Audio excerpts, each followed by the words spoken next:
Timothy King is a horrid little boy at mealtimes, and he makes his parents' life a living hell.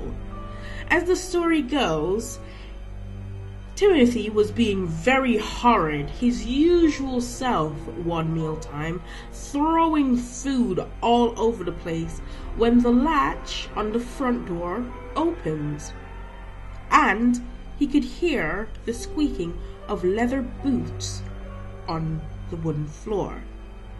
Now, his mom was way too upset to hear this, but his dad heard it, and he decides to go and investigate.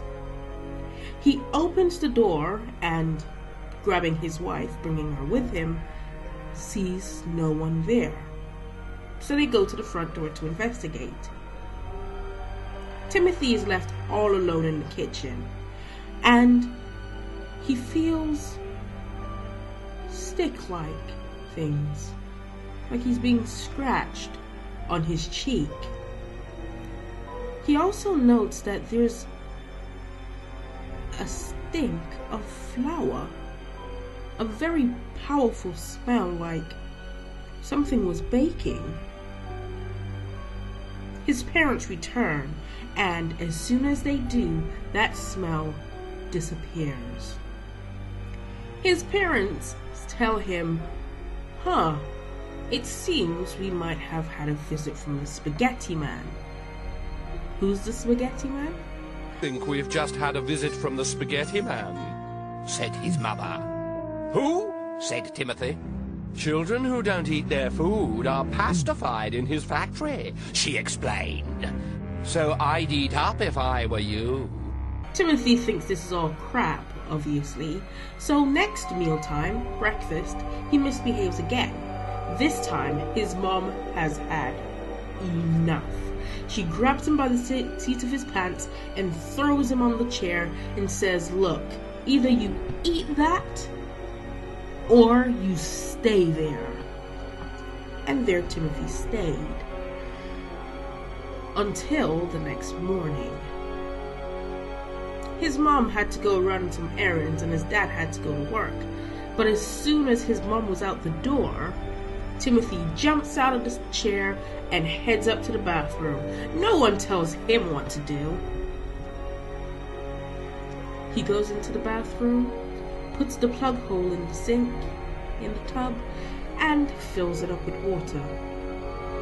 Obviously feeling like the big man on campus, he hears the latch on the front door go, and hears boots.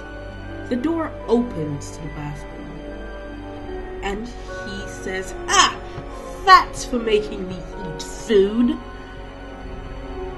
But he's talking to nobody, because nobody's there. Timothy smells flour, and then he feels something scratching his face. Something like sticks or spaghetti. He passes out.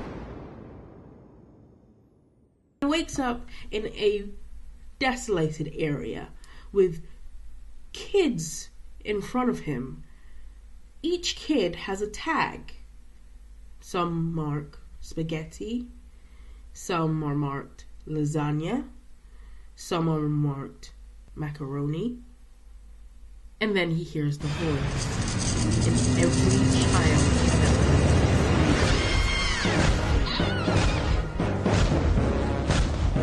Guess who I'm having for dinner tonight? Laughed the Spaghetti Man. It was a cruel laugh that made the children suddenly wish they weren't there. But of course, they were. Meal times without Timothy were never the same again. They were quieter. Mrs. King was rather pleased, and Mr. King hadn't noticed that Timothy was missing, so Mrs. King never told him. Thank you, dear. Their lives went on pretty much as normal. Mr. King went off to work, and Mrs. King stayed at home and prepared their evening meal. Tonight, it's lasagna!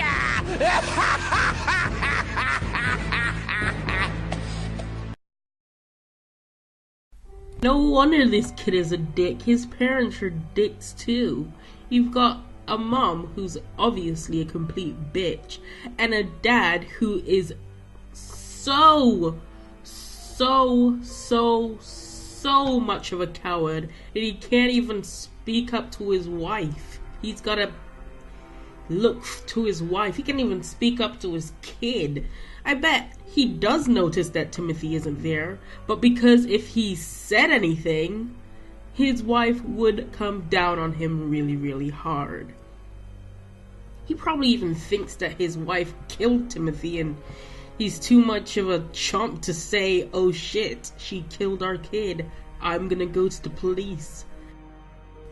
Spaghetti Man was the scariest, and then I, saw Tinkerbell, and that scared the absolute pants off me.